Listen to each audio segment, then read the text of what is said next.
Hello and welcome back to Let's Talk Real Estate. My name is Kristen Jock with Compass, and on this week's episode I'm discussing new rent law changes which affect all New York City renters. So this past June there was a new rent law that passed regarding stabilized buildings in New York City. However, some of the provisions of the legislation actually govern all housing within New York City, not just stabilized, but also free market buildings. So I want to touch on those items. First and foremost, the amount that a landlord can collect as far as rent and security has been capped. So a landlord can only collect 1 month's security and 1 month of rent in the beginning of a tenancy. There are no exceptions to this rule, so regardless of whether a tenant is an international renter, has no credit, has bad credit, under no circumstances can a landlord collect more than 1 month rent and 1 month security. Additionally, the landlord cannot collect any additional security deposit for pets as well. Additionally, the new law also puts into place a path that the landlord must follow in order to return the security deposit to a tenant once they vacate an apartment. So the landlord now has to return the security deposit within 14 days of the tenant leaving. They have to also supply a list of itemized deductions, if any were made, for damages. And they have to provide a path for the tenant to cure or remedy those damages in order to obtain partial or full security back to them. Next, so when you rent an apartment, there are fees in order to apply, in order to have a credit check. Those upfront fees for tenants are now capped at $20 for anything noted as a credit check, an application fee, or a background check.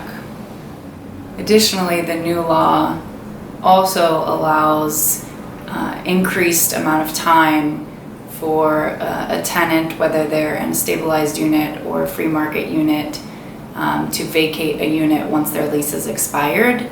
And if a tenant has been evicted, it also enables the landlord-tenant court to slow down the eviction process. Previously, it used to be 6 months.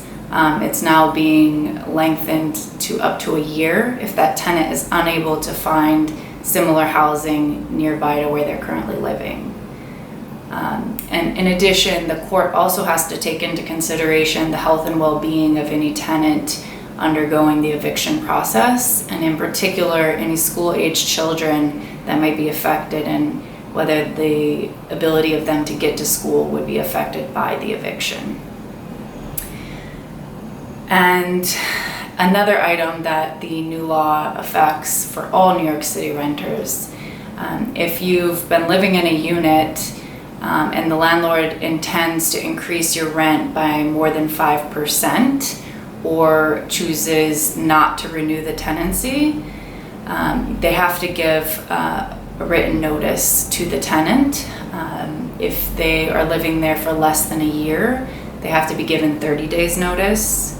If they've been living there between 1 and 2 years, they have to be given 60 days notice. And if the tenant has been residing in the unit for more than 2 years, they have to be given 90 days notice.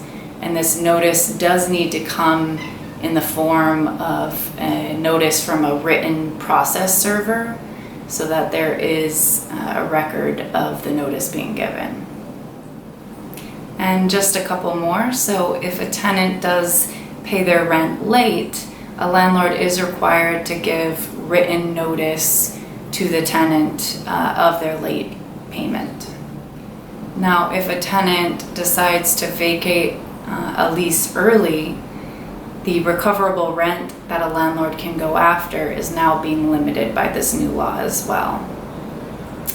And finally, for any buildings that are being converted to co-op or condo buildings, previously the conversion rate was at 15%.